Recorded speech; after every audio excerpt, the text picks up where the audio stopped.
شواطئ إقليم تطوان تلفظ عشرات رزم الحشيش كانت معدل التهريب الدولي.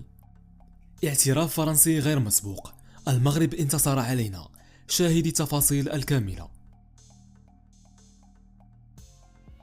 شواطئ إقليم تطوان تلفظ عشرات رزم الحشيش كانت معدل التهريب الدولي.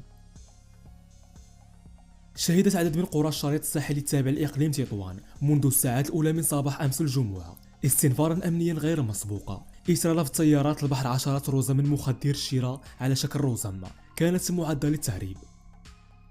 واستنفرت درك الملكي بالمنطقة المحاذية لمدينة وادلو الساحلية عناصره بمعية عناصر القوات المساعدة للانتشار على طول شواطئ المنطقة لحصر رزم الحشيش. ورجحت مصادر محلية أن تكون الرزم ملفوظة من البحر التي قدر عددها ب80 رزمة جاءت إثر فشل عملية تهريب انطلقت من إحدى شواطئ أو الشام أو تامرابط أو سمرنوت قرب وادلو مساء الخميس. كما أفادت ذات المصادر أن وصول هذا العدد الكبير من الرزم إلى شواطئ المنطقة قد يكون بسبب تعرض القارب السريع المحمل بالمخدرات لحادث انقلاب في عرض البحر بسبب الأمواج والرياح العاتية، أو تم التخلص من الشحنة للهرب بعد محاصرتهم من عناصر الدرك الملكي البحري والحرس المدني الإسباني. وبدأت مصالح الدرك الملكي تحقيقاتها بتعليمات من النيابة العامة المختصة من أجل الكشف عن الظروف والملابسات المحيطة بهذا الملف وكشف كافة المتورطين داخل وخارج المملكة المغربية.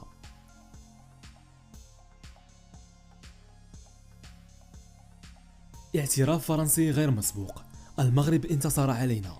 شاهدي التفاصيل الكاملة. في تعليق على المبادرة الدولية للملك محمد السادس الرامية إلى تعزيز وصول دول الساحل إلى المحيط الأطلسي، قال الرئيس السابق للمدير العام للأمن الخارجي الفرنسية آلان جويي أن المغرب أصبح خليفة فرنسا في المنطقة. وذكر جويي في برنامج يبث على يوتيوب المغرب قد وقع مؤخرا على اتفاقية تعاون اقتصادي بين الدول الثلاثة المعنية النيجر ومالي وبوركينا فاسو بالإضافة إلى تشاد وموريتانيا لتوسيع العلاقات الاقتصادية وجعل المغرب نقطة التي ستسمح لهذه البلدان الثلاثة بالوصول إلى المحيط الأطلسي من الجنوب. وأضاف: نحن نخسر الأرض، ولكن الأسوأ من ذلك أنها دولة كانت متحالفة مع فرنسا وهي الآن على خلاف معها. يقول جويه متأسفا، والذي تم تعيينه مديرا للاستخبارات في المدير العام للأمن الخارجي في أكتوبر 2002 ثم في 31 ديسمبر 2003 مسؤولا كبيرا عن الاستخبارات الاقتصادية في المدير العام للأمن الخارجي من قبل الرئيس السابق جاك شيراك.